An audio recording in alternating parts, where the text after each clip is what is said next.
de rester dans les temps.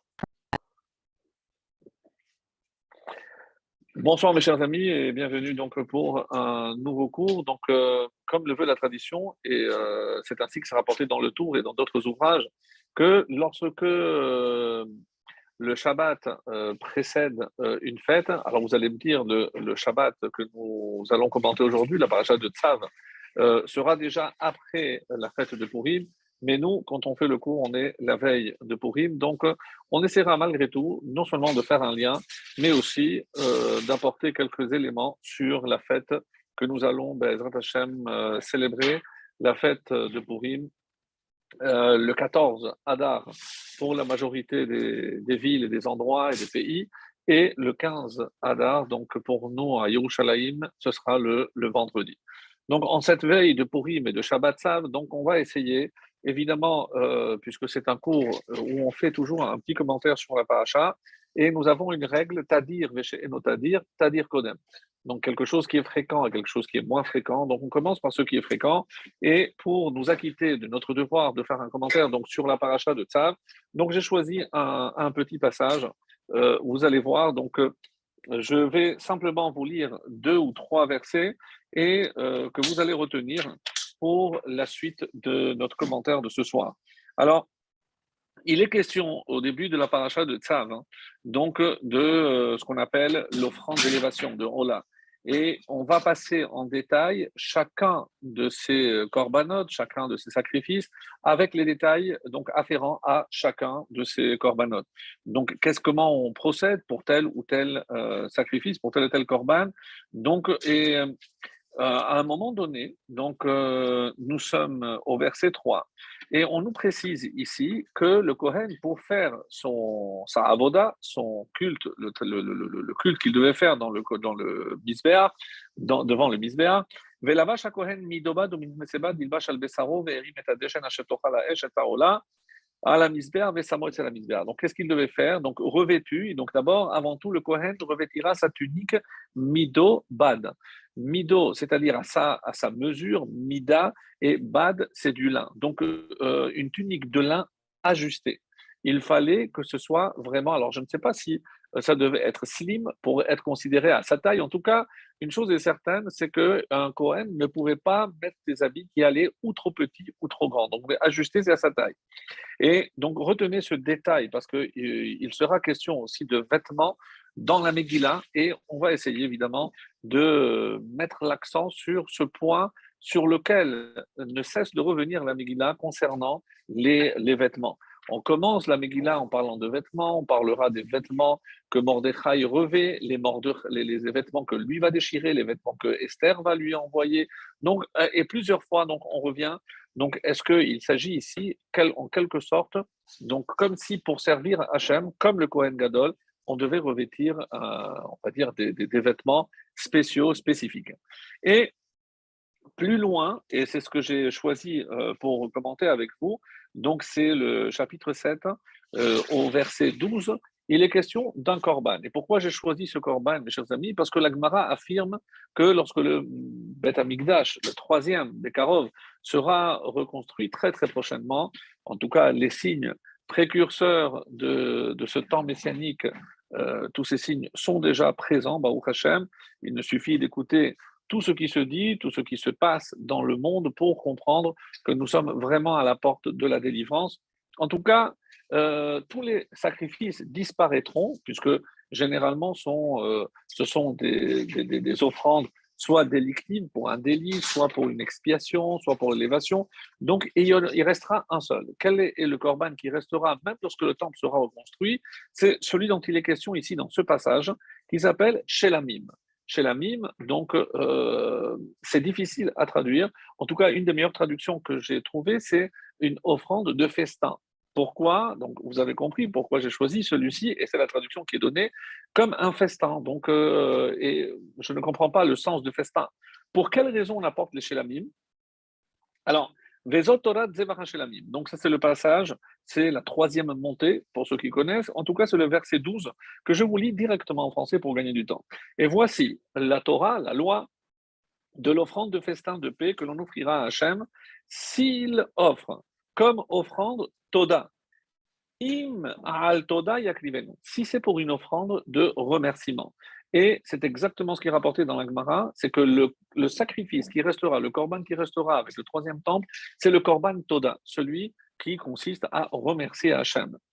Il offrira avec l'offrande de festin de remerciement des pains azim mélangés à de l'huile, des galettes azim enduites d'huile et des pains de fleurs de farine ébouillantés mélangés à de l'huile. Alors, vous avez remarqué qu'il y a ici du pain azim et du pain normal. C'est le seul korban où on a porté du chametz et de la matzah. Alors, vous êtes, et c'est comme ça que Abravanel, par exemple, propose de comprendre la question. Je sais que on va sauter maintenant à Pessah, mais bon, 15 jours, un mois avant, pardon, la fête, on commence à préparer. En tout cas, la question que pose l'enfant, alors que normalement, il y a toujours Chametz au matzah. Alors, c'est vrai qu'on ne comprend pas très bien cette question de l'enfant. Depuis quand vous avez à table Chametz et matzah? Alors, vous allez me dire, oui, peut-être après Pessah, il y a encore des restes de Chametz. Alors, on met pour terminer le reste de matzah. Et en même temps, il y a déjà le Chametz. Non, il ne s'agit pas de ça. D'après Abravanel, il s'agit d'un korban toda. Il s'agit du sacrifice qu'on appelle ici le shelamim, c'est-à-dire on vient remercier Hachem. Et pour comprendre de quoi il s'agit, eh ben, nous avons Rashi, encore une fois, qui va nous éclairer d'une manière vraiment stupéfiante. Alors, Imaldevar Hoda'a al Nes Shena Asalo. Donc, de quoi s'agit-il? Pourquoi je devrais remercier Hachem? Al Nes Shena Asalo. Parce qu'il a vécu un miracle. Et donc, un événement miraculeux. Et pour remercier Hachem, donc, on comprend qu'il va apporter ce korban, cette offrande. Kegon, alors comme qui est censé apporter le korban toda? Alors écoutez bien, Yordé Ayam, ceux qui traversent la mer, Olchemit Bariot, ceux qui marchent dans le désert, Chavouché Bet Asurim, ceux qui sont prisonniers dans des arrêts, dans des maisons d'arrêt, dans des prisons, Vecholé Shenitrapa et un malade qui a guéri. Shehem Tzrichim Leodot. Ces quatre doivent remercier. Comme on dit d'ailleurs dans la fin de la Hamida, Vechol Hahayim Yoducha Sela. Et tous ceux qui sont vivants doivent te remercier. Et les Chachamim voient ici un signal. Pourquoi? Parce que Chayim, c'est Chet, Yud, Yud, Mem. C'est les initiales des quatre que nous venons de citer. Donc, Chet, c'est pour Chovesh, donc un prisonnier. Yisurin, Yud, c'est celui qui a subi donc une maladie. Yam, celui qui a traversé la mer. Et Mem, c'est celui qui a traversé le Midbar. Donc, les quatre catégories. Et chez Katouv Bahem, et qu'est-ce qui a marqué? Yodou Lachem Chazdo Venifleotav Nifne Adam Veizbechu Zipre Toda. C'est quel psaume, mes amis? C'est le psaume de Pessah. Et ce psaume qui a été choisi, où on dit, parce que Yodou Lachem Chazdo, donc remercier Hachem pour sa bonté, Venifleotav et ses merveilles vis-à-vis des hommes, et alors vous offrirez des offrandes de remerciement. Quel rapport avec Pessah? Eh bien, évidemment, le lien, vous l'avez tout de suite compris, puisqu'à Pessah, on était prisonniers, on est sortis. Juste avant d'arriver au Sinaï, donc on a tous guéri, on a traversé la mer et on était dans le désert. Donc, on a les quatre catégories. C'est pour ça qu'on considère que le soir de Pessah, lorsque on va aujourd'hui remercier Hachem, donc on doit apporter le korban. Et c'est pour ça que le petit pose la question. Mais normalement, papa, lorsque on fait un korban toda, il y a chametz et matzah. Et d'ailleurs, plus loin, c'est ce que va nous dire Rashi, Veikri valzebach toda arba'a min elechem. Il y a quatre types de pain, mais il va expliquer plus loin en se basant sur la Mishnah. Vechol min vamin aeser chalot.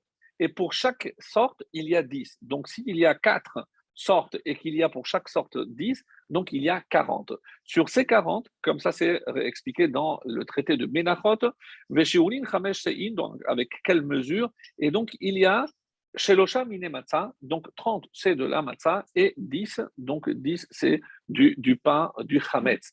Donc le korban Toda est le seul, et c'est assez rare, où il y a et matzah et chametz. Donc pourquoi, demande le petit, d'habitude quand on apporte le korban Toda, il y a chametz et matzah. Pourquoi ce soir, il n'y a que matzah? Il n'y a pas le chametz comme d'habitude. Donc, c'est d'après Abravanel le sens de la question de ce petit qui n'est pas tellement petit puisqu'il connaît très bien les règles concernant la loi de la Toda. Alors, plus loin.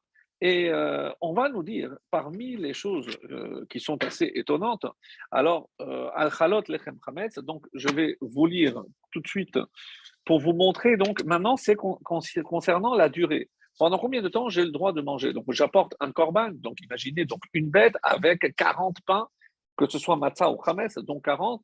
Alors, je me suis dit, bon, combien de temps j'ai pour manger cela? Alors, j'écoute ce que le dit la Torah. Ubsar, et la chair de son offrande de remerciement de paix sera mangée 2 jours de son offrande et il n'en laissera rien jusqu'au matin. Yom Valaïla. Donc, il peut manger le jour jusqu'à la nuit, mais il ne doit rien laisser pour le matin. Je vous demande, mes chers amis, comment pensez-vous que quelqu'un va pouvoir terminer une bête avec 40 pains? C'est inconcevable.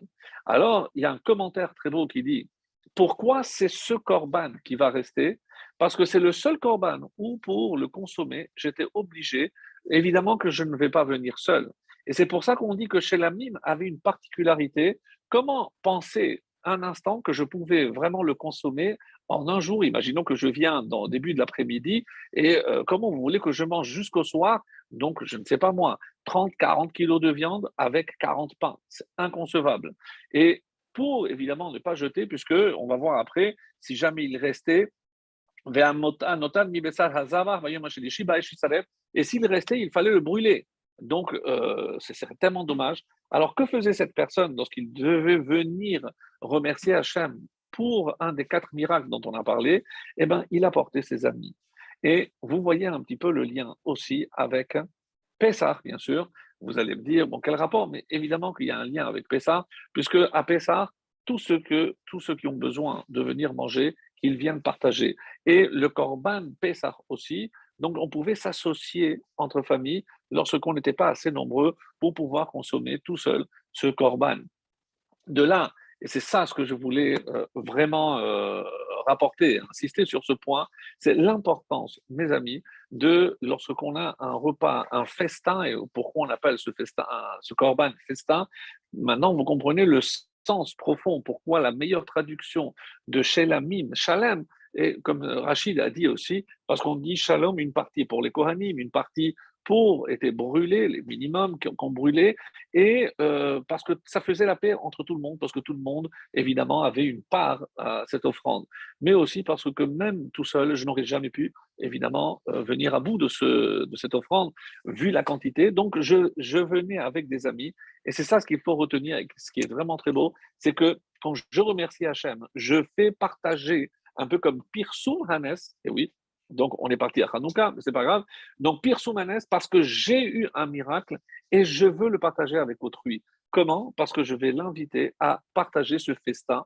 Et maintenant, vous comprenez que cette traduction va très très bien avec l'essence de ce korban qui veut que pour remercier Hachem, je dois le faire savoir. Donc, je dois le faire savoir aux autres que j'ai été, Baruch Hachem, un petit peu le, le, le, le, le, le, le chanceux qui a eu ce miracle pour lequel je suis en train de remercier Hachem. Voilà un petit peu pour nous acquitter du devoir de parler de Tzav.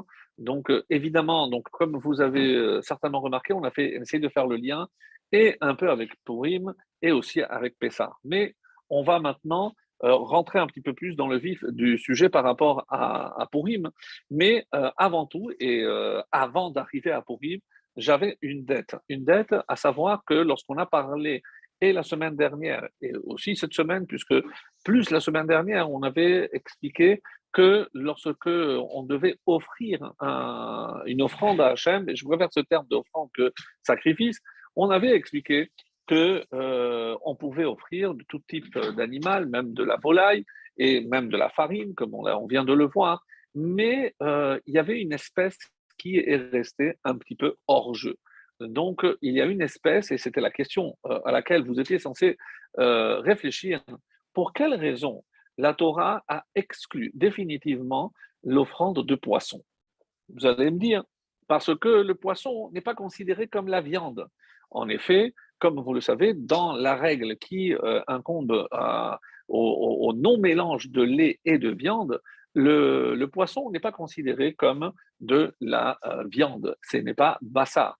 Il n'y a pas les règles de Shechita, il n'y a pas l'interdiction de sang, puisque je n'ai pas besoin de l'extraire ou de le cachériser, et tout simplement parce que je n'ai pas besoin de faire couler le sang pour pouvoir le consommer. Il suffit de le sortir hors de l'eau et il mourra instantanément, enfin instantanément non, mais sans que j'ai besoin d'une action supplémentaire. Alors, la question est, elle revient, pourquoi la Torah a exclu l'offrande de poissons pour, dans le Corban, dans le temple? Alors, il est clair que si on regarde de près par rapport donc à ce que nous avions vu au début de la paracha de Vaïkra, on avait commencé par ce terme Adam qui yakriv mikem, Adam. Et on est revenu, on a mis vraiment, on va dire, l'insistance sur, on a mis en relief l'importance de ce terme de Adam, puisque le Midrash nous dit que pourquoi tu t'appelles Adam? Et Adam a répondu parce que je viens de Adama. Et rappelons-le, donc même si on l'a dit, juste on va rappeler très rapidement pour rebondir et commencer à répondre à la question sur le poisson. Donc Adam, il est dit que parce qu'il vient de Minha Adama. Et quand Adam faute, comme lui vient de la terre, il faudra que ce soit un élément ou un animal ou un élément, un aliment qui vienne aussi de la terre. Et c'est pour ça que tous les animaux dont il est question ici, eh ben, ils sont tous de la terre. Et vous allez me dire, oui, mais et le pain, ben, le blé aussi pousse dans la terre. Donc, puisque c'est par la terre que tu as été créé et c'est par la terre que tu vas aussi réparer. Donc, on comprend que par rapport au poisson, le poisson n'ayant aucun lien avec la terre, et donc le poisson ne pourra pas faire partie de ce que Dieu a choisi pour venir expier les fautes de l'homme. Ça, c'est par rapport à une première explication.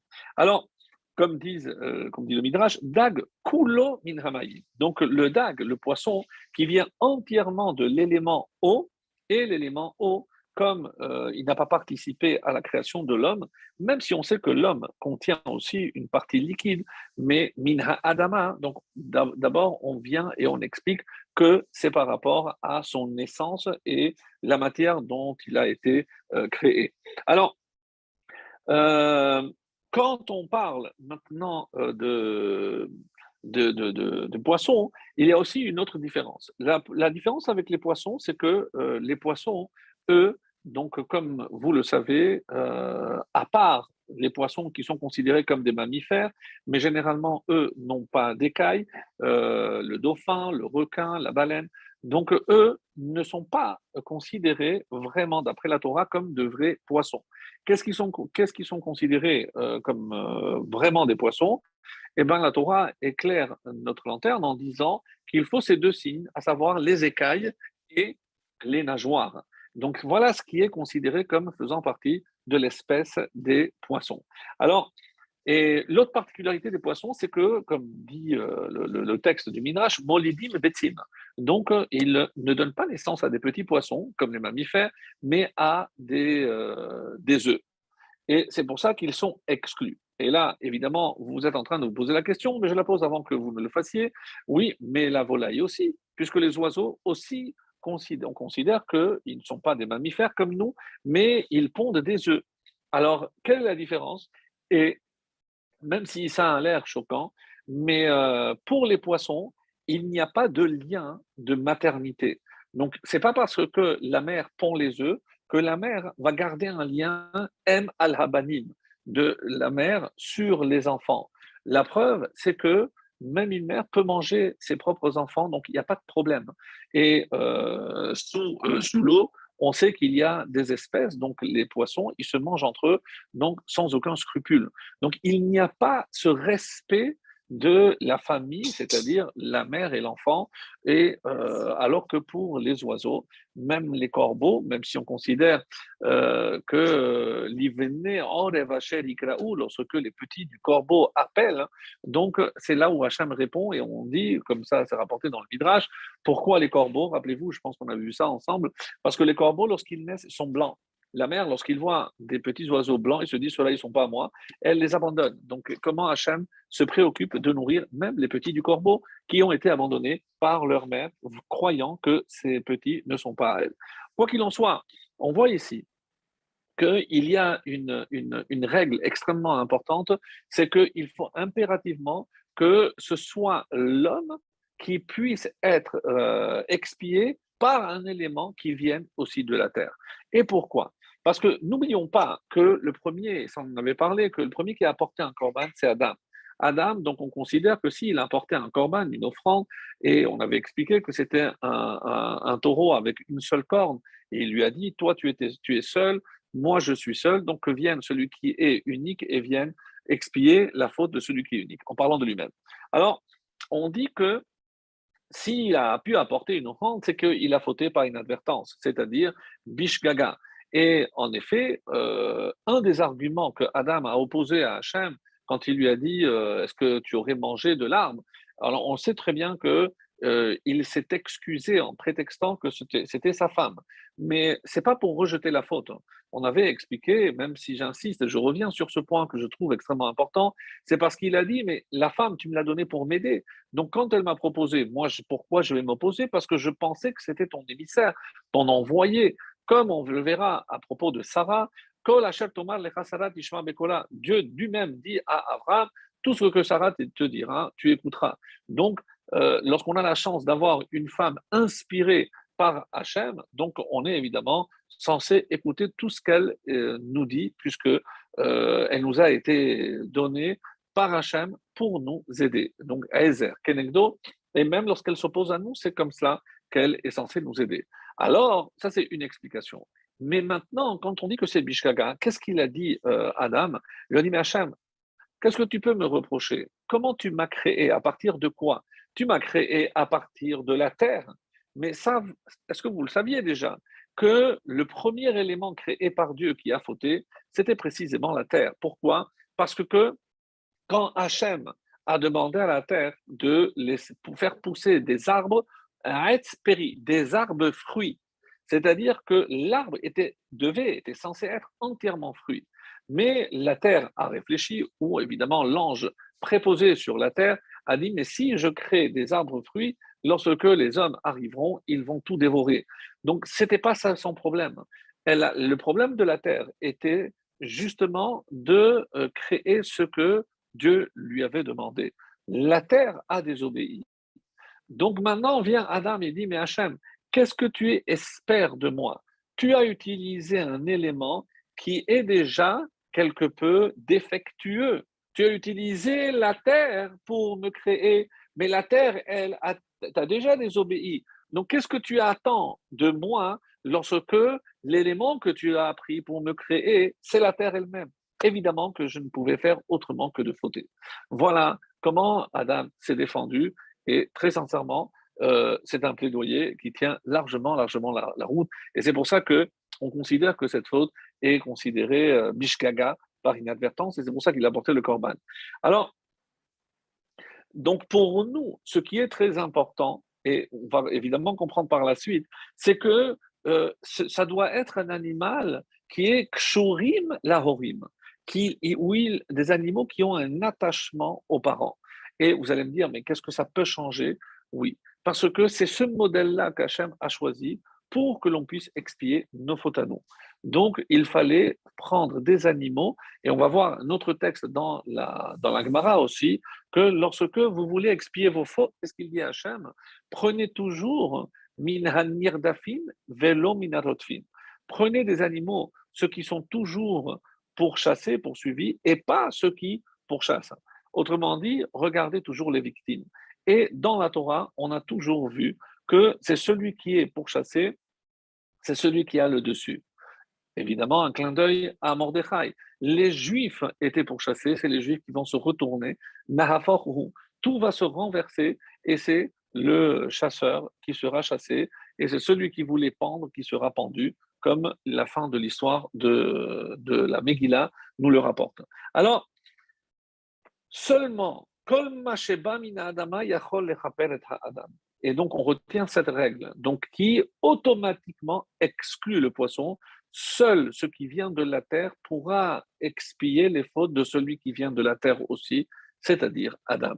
Donc, voilà une raison déjà suffisante pour exclure les poissons.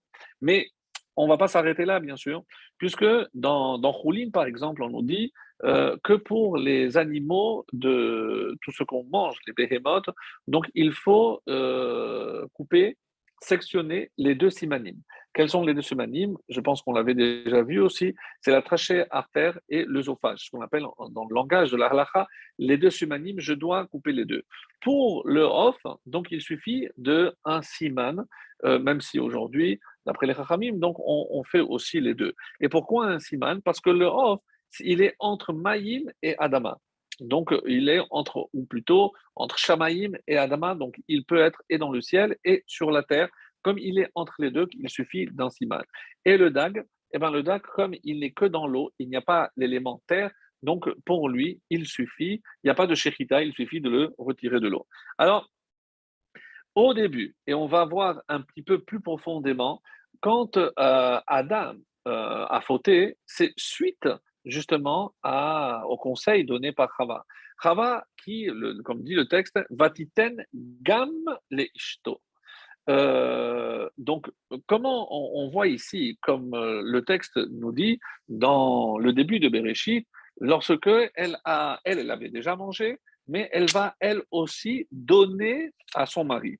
Alors, ce qui est un petit peu curieux, alors c'est euh, tac, tac, tac, voilà. ותרא האישה כי טוב העץ למאכל וכי תאווהו ונחמד העץ, ותיתן גם לאישה. Et elle a aussi donné, donc c'est le chapitre 3 au verset 7, Vatiten gam le isha eima vayochal. Et elle a aussi donné à son mari, à son homme, littéralement à son mari, avec elle, vayochal, et il a mangé. Alors, les Chachamim se posent la question pourquoi il y a marqué gam aussi. Alors, elle l'avait déjà mangé, mais en plus, on dit Aïma avec elle, c'est-à-dire qu'ils ont mangé ensemble. Donc, vous verrez les différents commentaires. En tout cas, un midrash extraordinaire nous dit pourquoi il a marqué ce gam.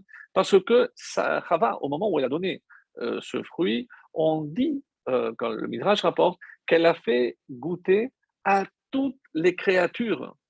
Toutes les créatures sont devenues mortelles. Et c'est pour ça qu'on doit comprendre pourquoi, s'il n'y a que l'homme et la femme qui ont fauté, pourquoi les espèces animales ont aussi une durée de vie déterminée et définie.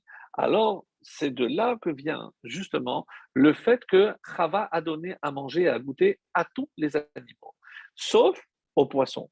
Les poissons n'ont pas goûté du fruit défendu. Donc les poissons sont restés un petit peu à part. Et d'après le Midrash, il y a un autre un volatile aussi qui n'a pas consommé. Il s'appelle le Hof Hachol, dont on avait parlé, pour ceux qui s'en souviennent. C'est celui qu'on appelle aujourd'hui le phénix. On dit que comme il a vécu Hachem un jour, c'est 1000 ans. Donc qu'est-ce qui se passe avec le phénix?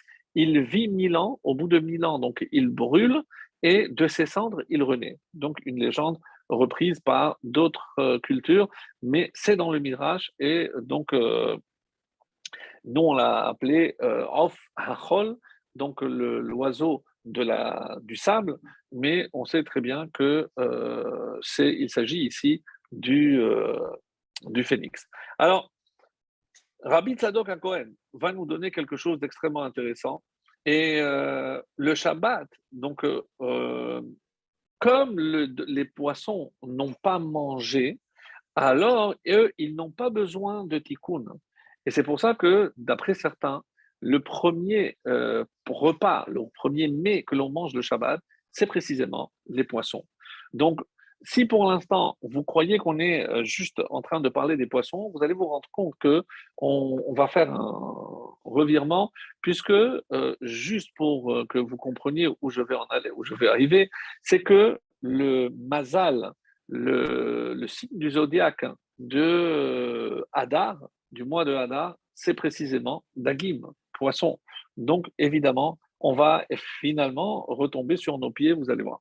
En tout cas, les Dagim, parce qu'ils n'ont pas fauté, ils n'ont pas besoin de tikkun. Et c'est pour ça, par exemple, que Rabbi Sadok HaKohen nous dit, c'est pour ça qu'il faut manger en premier le poisson le Shabbat, parce que comme le Shabbat, il n'y a pas de tikkun, et comme le poisson n'a pas fauté, et c'est bien d'ailleurs qu'on ait du poisson aux 3 repas de Shabbat, le vendredi soir, il faut goûter aussi le samedi matin, et à Seouda chez l'Ishit. Puisque, d'autre part, comme le révèle aussi le Zohar, c'est que tous les aliments ou les éléments qui sont reliés au Shabbat ont comme Gematria 7. Dag, c'est 3 et 4, c'est 7. Ner, une bougie. Yayin, c'est 70, donc c'est 7 et 0, c'est 7. Chala, c'est aussi, ça donne 16, si c'est un 7. Pour ceux qui ont l'habitude de manger de la soupe, marak, ça donne aussi, vous pouvez vérifier, ça donne 7, etc. etc. Bassar, 3, 2 et 2, c'est aussi 7. Donc, bon, on peut continuer. En tout cas, le premier, sans Gematria Ktana, c'est 3 et 4, c'est 7, c'est le poisson. Et le poisson, pourquoi? Parce que tout ce qui est sorti de la terre a fauté, sauf ce qui est sorti de l'eau. Comme Kol Mashiach Samina Adama Chata, qui a Adama Chata. La preuve, c'est par rapport à l'arbre dont nous avons parlé. Alors, si on continue, d'ailleurs, pour ce qui est des poissons, qu'est-ce qui se passe au niveau des poissons? Comment la vie est gérée? Donc, si c'est vrai qu'ils n'ont pas fauté au début de la création, ils n'ont pas fauté aussi dans le déluge, puisque même si c'est vrai, comme le Midrash l'affirme, qu'il y a eu des boules de feu qui sont descendues au niveau du déluge, mais les poissons donc se sont cachés dans les profondeurs et les poissons n'ont pas été touchés lors du déluge, donc eux aussi ont été sauvés. Alors, concernant un enseignement aussi très profond, on nous dit qu'au niveau des Gilgulim, même si on ne comprend pas toujours ce que cela veut dire, mais c'est comme ça que c'est marqué Tzadikim mitgalgelim badagim. Donc, en quoi se réincarnent les tzadikim? On dit dans des dagim, dans des poissons. Pourquoi? D'abord parce qu'ils sont mangés le Shabbat, essentiellement, et donc d'où l'importance.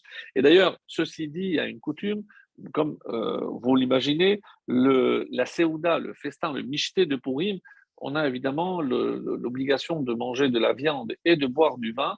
Et certains, suite à ce que je suis en train de dire, rajoutent aussi du poisson, puisque le poisson a sa place le jour de Purim, comme on va essayer de démontrer.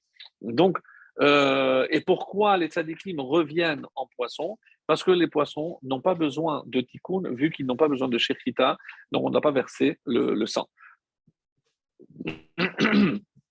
Par ailleurs, on dit aussi que quand on voit par exemple l'histoire de Yona, pardon, l'histoire de Yona nous montre que Yona n'a pas voulu se rendre à la ville de Ninive, donc c'est le jour de Kippour d'ailleurs, donc Kippour comme Purim, donc il y a aussi, on va voir peut-être si nous avons le temps de tout ça, de faire un petit peu le lien, mais le livre de Yona est extrêmement intéressant, mais c'est curieux, pourquoi? Parce que comme tout le monde connaît l'histoire, le bateau dans lequel Yona a voulu se sauver pour ne pas aller à Ninive, justement pour avertir la population de faire teshuva, et il savait que s'il s'y rendait, les habitants de Ninive allaient faire teshuva, et alors ils devraient être contents, oui, mais ça aurait pu être une accusation pour les Béné Israël, pour les Juifs qui, eux, malgré tous les avertissements, ne faisaient pas forcément teshuva, donc il a voulu éviter. Et quoi qu'il en soit, le bateau est en train de couler, et lui, il va dans la cave s'endormir. Yachem Malteladem, donc on va le réveiller, mais qu'est-ce qui se passe? Il a dit, c'est de ma faute.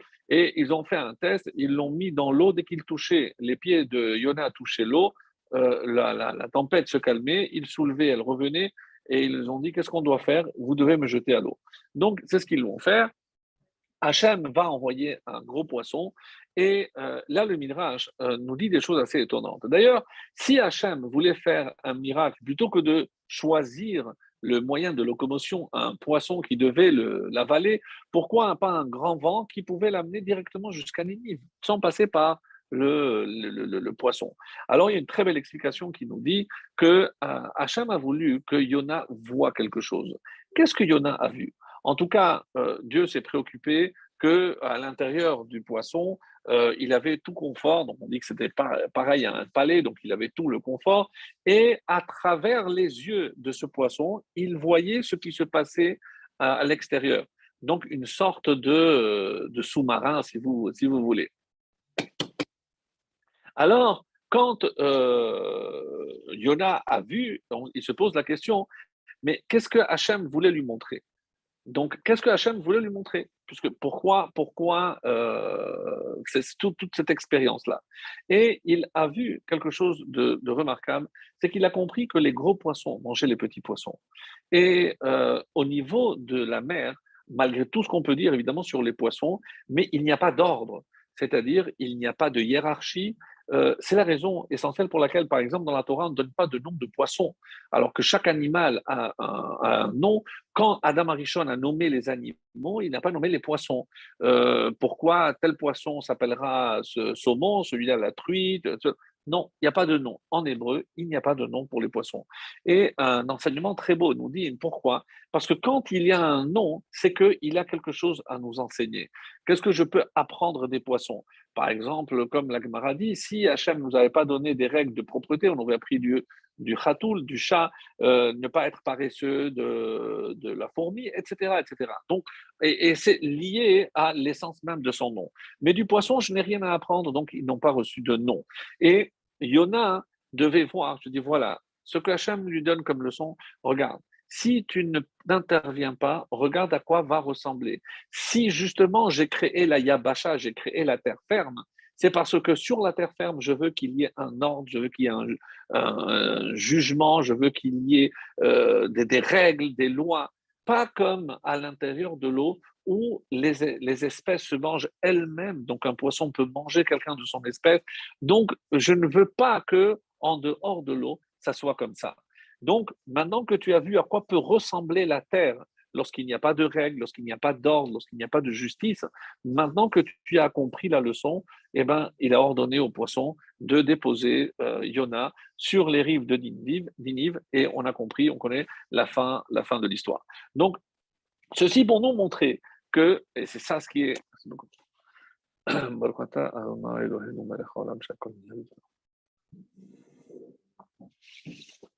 Ceci pour nous montrer que c'était le but essentiel et on doit se rendre compte que finalement, c'est cela qu'on doit retenir des poissons. Donc, mais ce n'est pas tout, puisqu'on ne va pas retenir que cet aspect-là, comme vous allez le voir. Alors,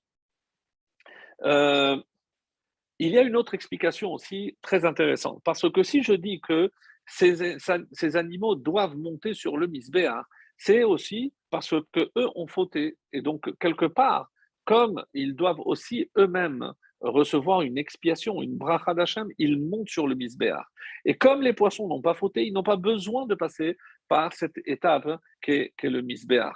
Alors, le Chodesh Hadar, on a dit, et c'est ça le plus important, puisqu'on rentre et on fait évidemment le lien, le mois de Hadar, Mazalo Dagim. Donc le signe du zodiaque, c'est Dagim. Dagim, comme vous le savez, c'est des poissons. Alors, quand c'est tombé sur le mois de Hadar, et qu'il a vu que quand il a tiré, parce que d'après nos sources, il a tiré 3 fois au sort, pour savoir le jour, pour savoir le mois, et pour savoir aussi le signe du zodiaque. Et il fallait que ça corresponde, puisque si ça Hadar sort, il fallait que ce soit évidemment avec aussi le signe du zodiaque de Hadar. Et c'est pour ça qu'il s'est réjoui lorsque le mois de Hadar est tombé. Alors, et pourquoi il s'est réjoui? Parce que parce qu'il a dit, comme dans le monde des poissons, le grand, eh ben, un poisson peut avaler l'autre, alors moi aussi je vais avaler les Juifs. Donc je suis sûr que je vais réussir. Mais ce qu'il ne s'est pas rendu compte, c'est que c'est comme ça que nous, on marque le poisson. Le poisson a été créé le 5e jour. Je vous rappelle, donc avant même toutes les autres créatures, Donc le poisson est aussi le premier qui a été créé. Et on dit que c'est pour ça aussi une des raisons pour lesquelles c'est le premier qui monte sur la table le Shabbat. On commence toujours par le poisson parce que précisément, donc c'est pas qu'il y a un ordre préférentiel et qu'on va du moins important au plus important. On peut voir ça aussi comme ça. Mais en tout cas, le poisson qui a été créé le premier, c'est le premier qui monte sur la table. Et c'est pour ça qu'on mange d'abord le poisson. En, en tout cas, donc, il n'a pas compris une chose, que Pa'amim bol'im et Pa'amim nivlaim. Oui, c'est vrai que des fois, il y a des poissons qui avalent, mais il y a aussi, puisqu'il y a toujours un poisson plus grand, eh ben, ce poisson se fera avaler. Et toi qui croyais avaler les Juifs, finalement, on dit à Haman, eh ben, c'est toi qui, finalement, va payer les pots cassés, puisque c'est toi qui va être avalé. Alors, et où on voit ça lorsque les Chachamim, en tout cas c'est le Rokea qui donne cette explication très belle, donc les Hashmid Velaharod, il voulait exterminer et tuer. Pourquoi ces deux? Parce que les Hashmid se terminent par Dalet et la Harog, c'est par Gimel. Donc, quand je prends les deux, Dalet et Gimel, c'est Dag. Il croyait que lui était le gros poisson qui allait avaler. Alors moi, je vais vous avaler comme les poissons. Mais la fin de la Megillah, il y a marqué aussi la Harog ou l'Abed. Mais tu t'es trompé parce que toi, tu as lu Dag, mais tu peux lire aussi Gad. Gad, donc c'est pas du tout le Mazal poisson. Et Gad, on sait, c'est une des tribus. Et c'est pour ça qu'il a eu son sort scellé lorsque tout ce mois est sous le signe de Nahafor Hou. C'est pas celui qui poursuit qui va être le vainqueur, mais celui qui est poursuivi comme nous l'avons vu. Alors, et c'est ce que nous dit ici le texte, quand Haman a tiré au sort, on dit qu'il connaissait, mais comme personne, non seulement toutes les dates, tous les événements. Alors c'est vrai qu'il y a une version qui dit que comme il a été le shamash, le serviteur de Mordechai pendant très longtemps, et on comprend qu'il a vécu au rythme des mitzvot, de la Torah, des fêtes, avec Mordechai. Donc finalement, il connaissait tout. Aujourd'hui, c'est le Yarsait de Moshe Rabbeinu, aujourd'hui c'est ceci. Donc il avait une connaissance très, très, très approfondie de toute la tradition juive. Donc ça, c'est d'après cette version. Et je vous rappelle que comment ils se sont connus, donc ça, même si c'est des choses qui ont déjà été dites, mais c'est important et je pense de le souligner parce que on ne sait pas forcément tout et je pense que c'est important de le rappeler. Alors, je l'avais noté quelque part par rapport donc à ce que je voulais dire aujourd'hui. Sinon, je vais le dire de tête. Alors, euh, quand Mordechai, il habitait en Israël et, et il représentait donc la population juive d'Israël. Et les habitants qui se retrouvaient à cette époque-là, qui étaient contre justement que les Juifs reviennent pour reconstruire le temple et se réinstaller, donc ils ont nommé un responsable et qui était d'autre que Haman. Et les deux devaient se rendre justement chez le roi Achashverosh, qui devait décider si oui ou non il pouvait s'installer. Et sur le chemin, donc ils sont partis ensemble, et il a manqué de nourriture à Haman, et Mordechai a bien voulu partager à une condition, c'est s'il devenait son esclave. Et ils ont écrit ce contrat sur le papier, comme dit le Midrash, que chaque fois que Haman passait, Mordechai levait le pied pour lui dire est-ce que tu veux que je me prosterne devant toi? Tu as oublié que tu es mon esclave. Donc, et c'est pour ça que ça mettait en rogne, on peut imaginer, Haman. Alors, pour d'autres raisons aussi, pourquoi il n'a pas voulu se prosterner, comme vous le savez, il y a d'autres explications aussi très intéressantes. Mais, donc, tac, tac. Euh, donc, je l'avais ici, c'est que j'ai oublié un petit détail et j'ai peur de. Donc, sinon. Bon, tant pis. Alors, et Qu'est-ce qui s'est passé donc par la suite? Donc c'est pour ça qu'on dit que l'une des raisons pour lesquelles il a refusé de se prosterner, c'est précisément pour cela, parce que c'était son esclave. Donc comment il allait lui maintenant se prosterner devant son esclave? Une autre raison, c'est parce qu'on dit qu'il avait des symboles donc idolâtres, et il n'était pas question qu'il se prosterne devant lui. Et ça, évidemment, ça peut se comprendre. Euh, voilà, j'ai trouvé. Voilà, c'est ce que je cherchais. Donc, c'est Ibn Ezra qui donne cette explication, qu'il avait des symboles. Une autre explication, c'est que à Yerushalayim, il y avait donc le début de la reconstruction et il y avait cette rivalité déjà qui s'est installée entre Haman et Mordechai. Haman qui, comme nous l'avons dit, a manqué de provisions. Il y a une autre explication qui est attribuée à Rabbi Eliezer Ashkenazi, c'est que les lois interdisaient de se prosterner aux Juifs. Pourquoi? Parce que le peuple juif est le premier qui avait acquis la liberté en sortant d'Égypte, et ça, tout le monde le respectait. Et c'est pour ça que, d'après cette lecture très intéressante, où on dit que tout le monde devait se prosterner, donc c'est d'après le décret du roi que tout le monde devait se prosterner, ou Mordechai lo yichrav et lo yishtachave. Nous, on a toujours traduit, Mordechai ne voulait pas, lui a refusé de ce nom. Mais le roi a dit à Mordechai, toi, tu ne t'inclineras pas et tu ne prosterneras pas. Pourquoi? Parce que toi, tu représentes le peuple juif et le peuple juif ne se prosterne pas devant un homme. Donc, quelque chose d'assez étonnant d'après cette explication. Et donc là encore, il faut aussi voir dans ce qui s'est passé dans la Megillah, quand Achashverosh a été sauvé du premier complot. Donc lui, il a retenu que c'était Esther qui l'avait sauvé. Évidemment, donc on a pris soin de ne pas marquer le nom de Mordechai dans les annales.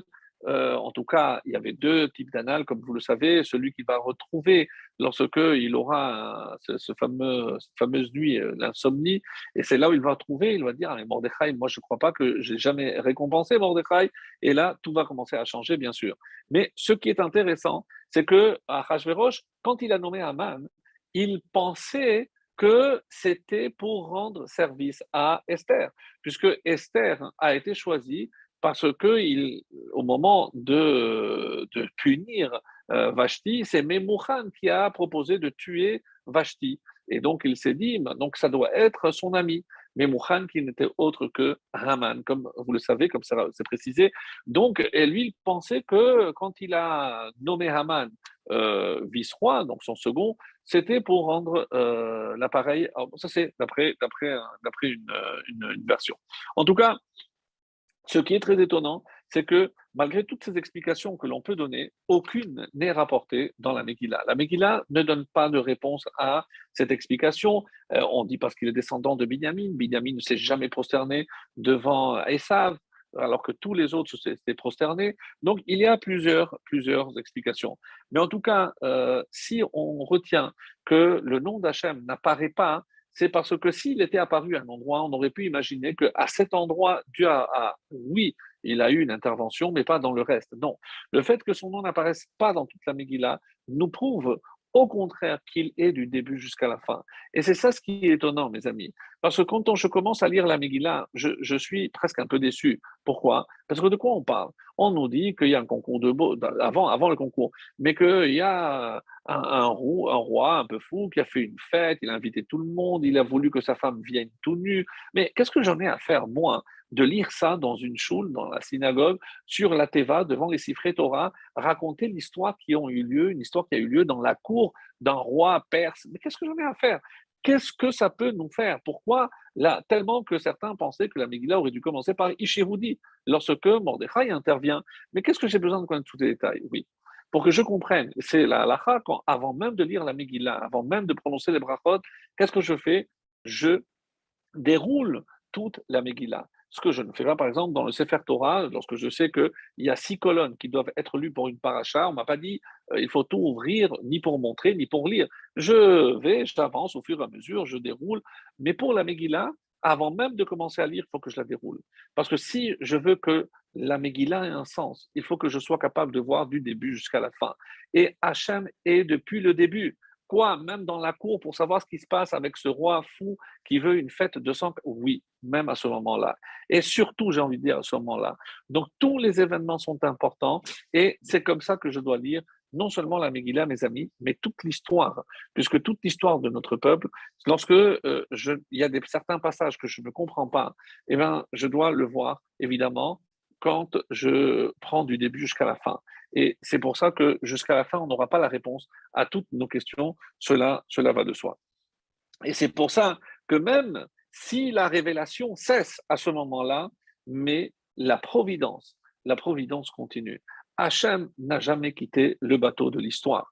Donc Hachem a toujours géré. Et ce livre exceptionnel qu'est la Megillah vient nous le prouver que même au fond de notre malheur et de ce décret d'extermination, Hachem ne nous a jamais abandonnés. Donc ça, c'était un petit peu pour parler de cet aspect-là que je considérais important. Et puisque nous avons cité la différence entre, plutôt le parallèle entre Kippourim et Purim, pourquoi on appelle Kippourim Kepurim? Parce que c'est comme Purim. Donc le point de référence, c'est Purim.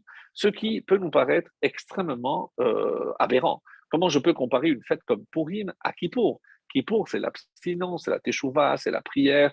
Je n'ai pas le droit de travailler. Et comment je peux imaginer que Purim puisse ressembler? Alors certains nous disent que à Kippour, c'est Kulo Lachem. Donc il n'y a rien pour moi. Je ne mange pas, je ne peux rien faire pour moi, pour le plaisir de mon corps. C'est tout pour Hachem. Mais normalement, un jour de fête, c'est Chati Lachem, Chati Lachem. Normalement, donc pour que ce soit même Rosh Hashanah, à plus forte raison, les Shalosh Regalim, les trois fêtes, il y a toujours une part pour Hachem, une part pour l'homme. Mais à Kippour, il n'y en a pas. Qu'est-ce qui manque essentiellement? Eh ben, il n'y a pas de repas, il n'y a pas de joie. Alors, les Chachamim viennent et nous disent, la fête de Purim vient compléter les manques de Kippour. Et c'est pour ça que, comme si je ne pouvais pas les dissocier. Donc, Purim vient compléter Purim, dans ce sens où, ici, qu'est-ce qui manque? La joie, il manque le festin, il manque la Séouda. Alors, je vais combler ça avec Purim. Et c'est pour ça que Purim est en quelque sorte le complément, mais pas simplement par rapport à la Séouda. On sait que à Kippour, on a reçu les deuxièmes tables. Donc c'est aussi une Kabbalat Torah, mais elle n'est pas parfaite. Quand est-ce que va se terminer, va s'achever le processus de Kabbalat Torah avec la Megillah à Purim? Kiyemu Vekiblu, comme disent nos mères, ils ont accompli et ils ont reçu, ils ont accompli ce qu'ils avaient déjà reçu. C'est-à-dire que à Purim, on a reçu définitivement, mais avec amour, mais ahava. Et on dit, mais pourquoi mais ahava? Mais ahava tanes. Parce qu'on a été tellement habitué à la sortie d'Égypte, à ces miracles tellement grandioses, c'est que comme si, et c'est d'ailleurs une très belle explication que j'ai lue, lorsqu'on dit que la, Hachem a mis la montagne sur eux. Mais qu'est-ce que c'est la montagne? La montagne, c'est la nature. Et pourquoi? Parce que comment voulez-vous qu'après tous les miracles qu'ils ont vus, l'ouverture de la mer Rouge, comment Dieu avait une domination, une maîtrise parfaite de toute la nature, hein. Donc, c'est comme s'ils étaient sous le poids de tout ce qu'ils avaient vu. Et Rohim et Akolot, c'est dans un sens. Donc, après avoir été les témoins de tous ces miracles, comment vous voulez que je refuse de recevoir la Torah? Donc, suite à ces miracles, donc nous, on dit, ah, c'est quelle chance ils ont eu de voir ces miracles. Mais non, mes amis, parce que ces miracles, en quelque sorte, les ont privés de leur libre arbitre. Et quand ils ont reçu la Torah, ils n'avaient pas le choix. Quoi. Après tout ce qu'Hachem a chamboulé comme nature, comme miracle pour nous, eh ben, on est un peu obligé. Donc, c'est Har Kegigit, c'est suite à tous ces miracles. Et à Purim, il n'y a pas de miracle grandiose, il n'y a pas. Mais on dit, mais à Havat Anes, ils ont compris que le vrai miracle, c'est le miracle qui est caché, pas le miracle qui est visible. Et c'est ça la force. Parce que c'est dans le quotidien que je dois voir la main d'Hachem. Et c'est ce que tout Amalek essaiera évidemment de nous empêcher, puisque le but d'Amalek, c'est empêcher de voir la présence divine ici-bas. Quand on dit que le nom d'Hachem est tronqué, Yudke Vavke, qui Yad Al-Keska, le nom d'Hachem est manquant, parce que Hachem, pour les Goïm, Dieu qui est dans les hauteurs, reste-y, reste dans les hauteurs, tu n'as pas besoin de descendre voir comment nous on agit. Et c'est à ce propos que, par exemple, le Gaon de Vilna nous dit, est-ce que vous avez remarqué que la bracha que l'on fait lorsqu'on sort des toilettes a quelque chose de surprenant? Pourquoi? Parce que on s'extasie littéralement devant la perfection du corps humain, comment tous les orifices, etc., telle la sagesse et l'intelligence avec laquelle Akadosh Baruch Hu a créé le corps humain. C'est parfait. Mais on rajoute ici, Galoui veyadoua lifne qui sait kevodecha. C'est quelque chose qui est dévoilé devant toi, mais on ne dit pas devant ton trône céleste. Mais quel rapport, quand je sors, moi, des toilettes, d'invoquer le trône céleste? D'après la Gemara, dans Chagiga, on nous dit quelle est la distance entre chaque ciel jusqu'à arriver au trône céleste, mais c'est extrêmement, extrêmement éloigné de l'homme. Comment je peux immiscer la présence divine dans un acte aussi animal que celui que je viens de réaliser? Eh bien, justement, parce que même lorsque tu es aux toilettes, il y a des règles, comment se nettoyer, avec quelles mains, etc., sans entrer dans le détail. Donc, oui, parce que Hachem est dans tous les moindres détails de ta vie quotidienne. Et c'est ça ce que Amalek essaye. On dit que Ram al Kol Goïm. Donc, Ram al Kol Goïm, Hachem, il est au-dessus de toutes les nations. Et c'est comme ça que les nations le perçoivent, ce que Hachem, il est dans les hauteurs. Et Ram, c'est 240, comme Amalek, d'ailleurs, c'est la même valeur numérique. Mais parce que pour eux, et ça c'est pour nous dire aussi que quelqu'un qui est orgueilleux, donc il s'inscrit dans la conduite de Amalek et il ne laisse pas la présence divine ici-bas. Mais il y a aussi l'inverse, Ram, mais je peux lire aussi Mar, celui qui est amer, dans l'amertume, et celui qui est triste. Parce qu'on sait très bien que celui qui est triste n'a pas le dévoilement, comme on l'a vu avec Yaakov, lorsque Yosef a disparu pendant tant d'années. Donc, ça, c'est l'œuvre de Ramalek, mes amis. Ça, c'est ce qu'il veut. Alors, en tout cas, voici ce qui est dit par rapport au complément de Pourim. Il y a quelque chose de très beau que j'ai découvert aussi. Euh, Quand on dit que Kippour, quels sont les jours où Kippour peut tomber? Et c'est comme ça qu'on nous dit, le Kippour peut tomber lundi, mercredi, jeudi et Shabbat. Ne peut jamais tomber un mardi, ne peut jamais tomber ni dimanche ni vendredi, parce qu'il ne peut pas y avoir deux Shabbats. Et quels sont les jours où Purim peut tomber? Eh bien, à part un jour, c'est les autres qui complètent, c'est-à-dire le dimanche, le mardi, le vendredi et le jeudi. Et le jeudi, c'est curieux, mais donc 4 jours chacun, alors que le jeudi, il se partage. Jeudi, ça peut être Purim, mais ça peut être aussi Kippour. Alors, on demande pourquoi. Pourquoi? Alors, on a expliqué, d'après le calendrier, c'est parce qu'il faut que Kippour, comme on a dit, ça ne peut pas être deux Shabbats de suite, donc on ne peut pas imaginer que ça va tomber et vendredi et Shabbat, ou Shabbat et dimanche. Bon, il y a des raisons, on va dire, techniques. Pardon. Mais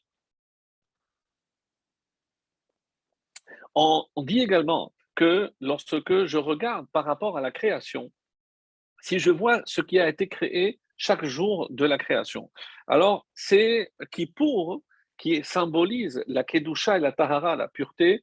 Donc on va dire que c'est un jour où on a affaire à tout ce qui est pur. Il n'y a pas d'impureté. Et pour Purim, c'est tout ce qui peut être impur. Vous allez voir. Par exemple, le premier jour de la création, donc dimanche, qu'est-ce qui a été créé? La terre. Et on sait que si je crée quelque chose à partir de la terre, donc on revient au poisson, à partir de la terre, donc un instrument en terre cuite, en argile, eh ben, il est Mekabel Touma, il peut attraper donc l'impureté. Le lundi a été créé le ciel, le Rakia, donc il n'y a pas de Touma. Donc c'est pour Kippour. Le mardi, c'est le bois. Le bois, il est Mekabel Touma, donc il peut attraper l'impureté, donc c'est Purim. Euh, le mercredi, c'est les Méhorot, c'est-à-dire le ciel et le soleil et la lune. Excuse-moi, tu peux rallumer? Malkiel,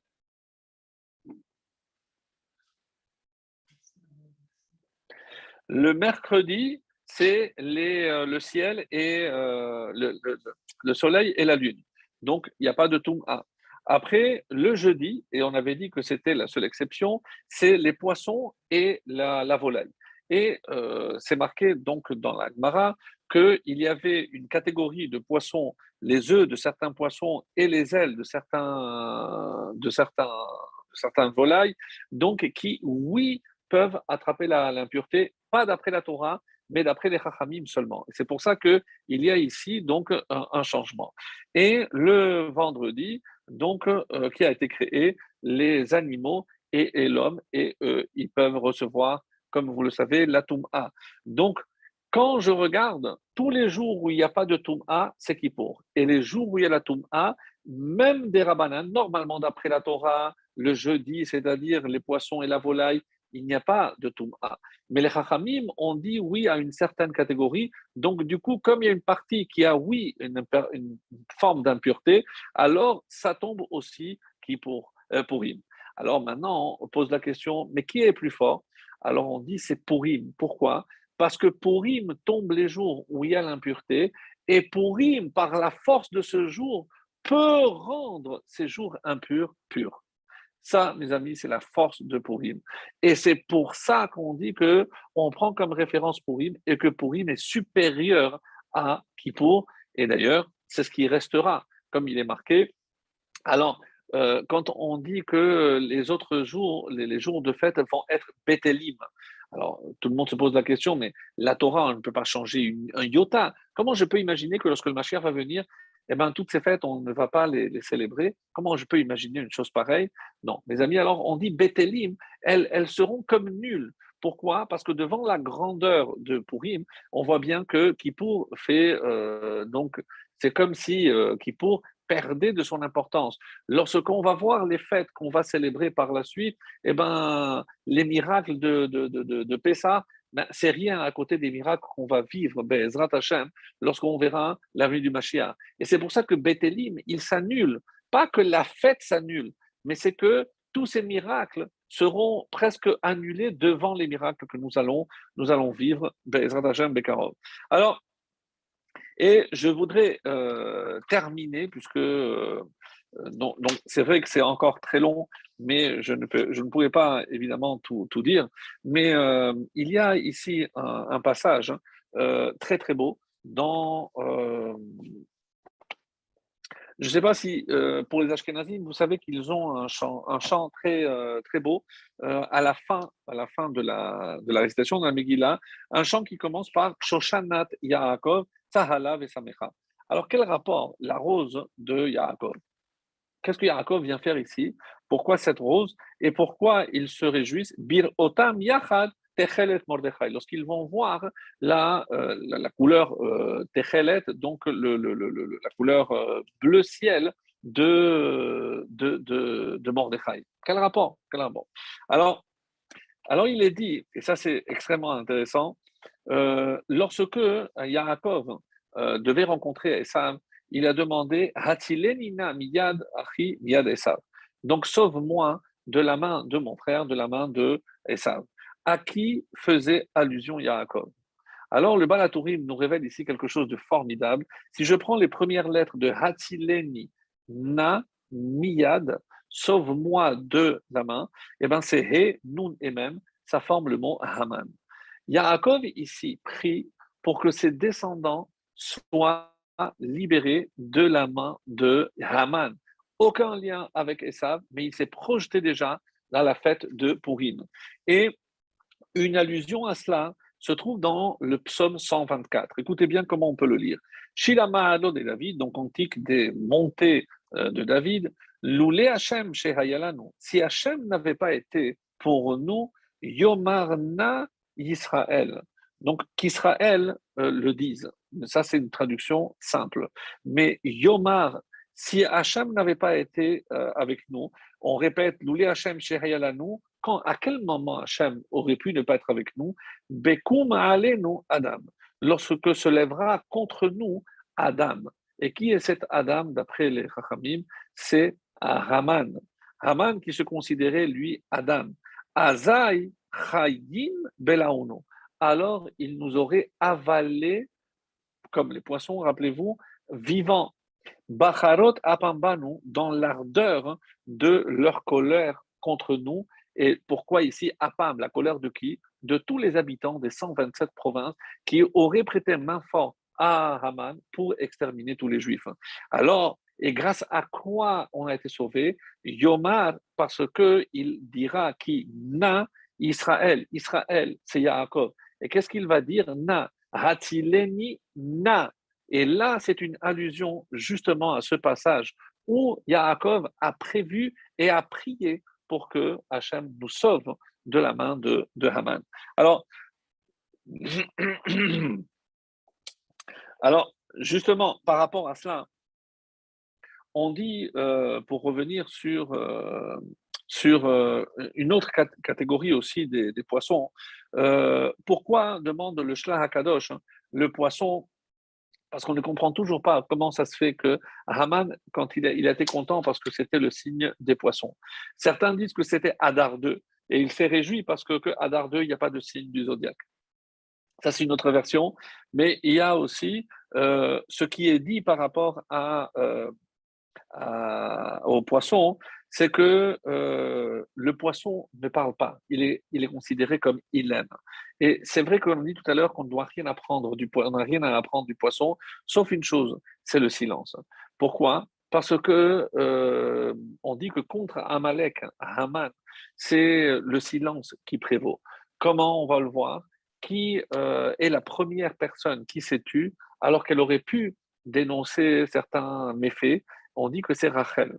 Rachel, lorsque elle a vu que Yaakov, tous les cadeaux que Yaakov a portés, son père donnait à Léa.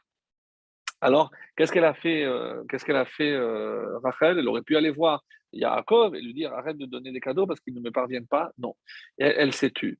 Et quand elle a dû parler, elle a parlé. Quand elle a dû passer et donner les signes à sa sœur Léa.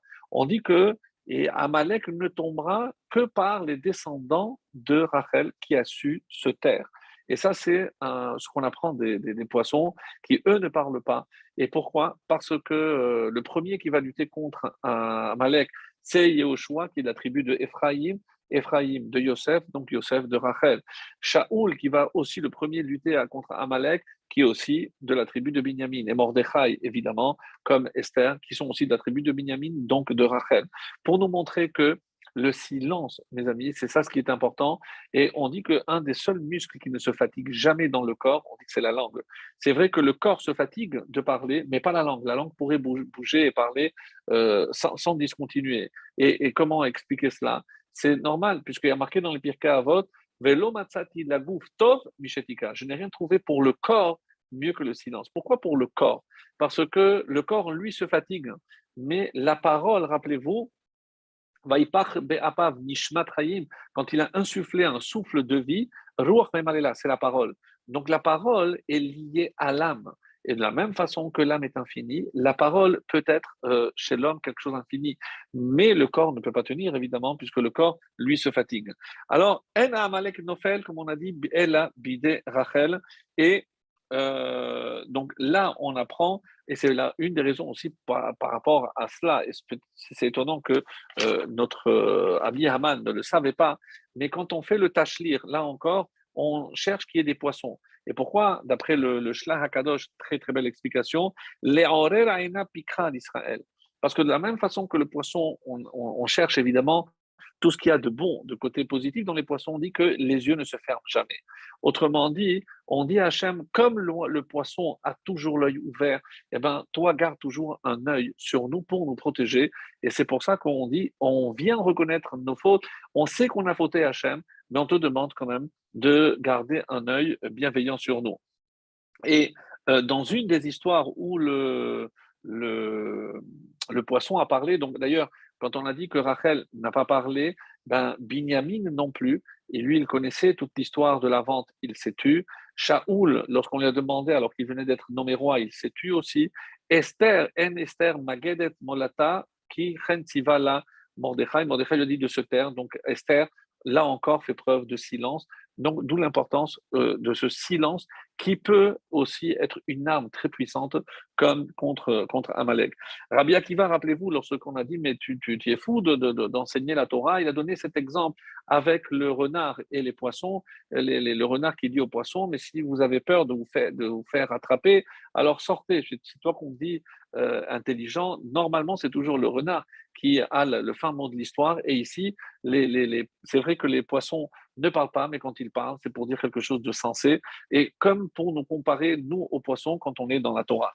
Alors, je voudrais terminer donc mon cours d'aujourd'hui justement par un point que j'ai beaucoup aimé aussi, c'est la raison pour laquelle on se déguise à Purim. Alors évidemment que vous connaissez vous-même plein de raisons, mais une que j'ai trouvée très originale, et je vais terminer avec ça, on dit que le premier qui s'est déguisé dans la Torah, vous l'avez trouvé? C'est Yaakov. Yaakov s'est déguisé avec les vêtements de Esav. Et donc, depuis lors, donc rappelez-vous que Rivka avait dit à son frère, à son fils, ne t'inquiète pas, s'il y a une malédiction, c'est pour moi, mais j'ai vu par Roi HaKodesh que c'est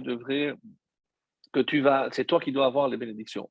Ce qu'on ne comprend pas, pourquoi elle n'était pas allé directement voir son mari pour lui dire, écoute, c'est Yaakov qui doit avoir les bénédictions. Non, il fallait apparemment que ce soit Yaakov avec les habits de Esav. Et pourquoi? Et c'est une très belle explication que j'ai entendue, parce que on dit que Yaakov, Yitzhak a senti qu'il y avait quelque chose de bizarre. Donc, les mains sont de Esav, la voix est de Yaakov. Donc, s'il avait un doute, pourquoi il a quand même donné la bracha? Et on dit parce qu'il a senti l'odeur du Gan Eden. Et comme il connaissait, rappelez-vous, parce que lors de la Hakeda, il était monté, donc il connaissait cette odeur. Il a dit, si peut-être maintenant Esav a atteint un niveau où je peux sentir, donc c'est sûr qu'il mérite les bénédictions. Qu'est-ce qu'elle voulait qu'on comprenne, Rivka? Et c'est ça ce qui est très beau. Et c'est ça le sens des habits dont il est tellement question ici.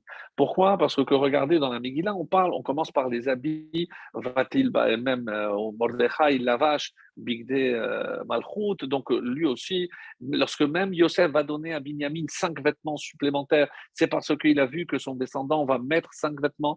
Donc ces vêtements ont une importance cruciale. Et surtout comme si ces vêtements étaient importants pour servir Dieu. Qu'est-ce qui se passe avec Yaakov? Et c'est ce que Rivka, et on doit ça à Rivka. Rivka voulait non seulement que Yaakov, en tant que tel, reçoive des bénédictions de son père, mais elle voulait aussi que même lorsque Yaakov est dans la peau, dans les habits de Esav, c'est-à-dire lorsque les Juifs seront éloignés, écoutez bien comme c'est beau, c'est vrai que c'est très chassidique, mais comme le Juif sera éloigné du comportement idéal de Yaakov, il se comportera comme Esav, ben malgré tout qu'il mérite aussi, comme le Talmud dit, ne dit pas Reach Begadav, l'odeur de ses vêtements, Reach Bogdav, le vêtement de ses traîtres, en quelque sorte. Ceux qui ont trahi la tradition, ces juifs qui ont abandonné, qui s'habillent comme Esav, qui se comportent comme Esav. Mais au-dessous de leurs habits, il y a un Yaakov.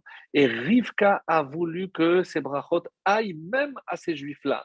Non seulement lorsque c'est Esav, avec ses vrais vêtements, c'est-à-dire tous les convertis qui viendront de Esav, mais même lorsque Yaakov sera habillé de Esav, eh ben, qu'il ait ses bénédictions. C'est ce que voulait Rivka. Et il est rapporté dans le Talmud, dans Avodah Zarah, page 12b, un fait très très curieux. On dit que tous les 70 ans, il y avait un carnaval à Rome. Et en quoi ça consistait? On prenait un boiteux qui devait porter quelqu'un de bien normal, et la personne qui était en haut mettait un masque. Est-ce que vous savez quel masque il mettait, mes amis? Ça fait de la peine de le dire, mais rappelez-vous, lors des 10 martyrs, hein, quand la fille de César a vu la beauté de Rabbi Yochanan, on dit qu'il avait la beauté de Yaakov, de Adam, de Yosef, une beauté exceptionnelle. Donc, 7 hommes seulement ont eu cette beauté-là. C'est Ishmaël Cohen Gadol, celui-là même qui est rentré dans le Kodesh HaKodashim et à qui Hachem a dit Barecheni, béni Barecheni, bénis-moi mon fils. Alors, ce Kohen Gadol, donc, on lui a arraché la peau et on a conservé la peau de son visage et on la sortait tous les 70 ans, donc bien conservée, imaginez. Et qu'est-ce qu'on disait? Vous lirez attentivement la Megillah, mais là, j'ai pas le temps de vous le dire. Mais en gros, qu'est-ce qu'il disait? Et le boiteux, c'est Esav. C'est Yaakov qui est sorti boiteux. Celui qui est bien portant, c'est Esav qui est au-dessus. Et la preuve qu'il le domine, c'est parce que, regardez, il a le visage du plus beau d'entre eux, c'est Ishmael Cohen Gadol.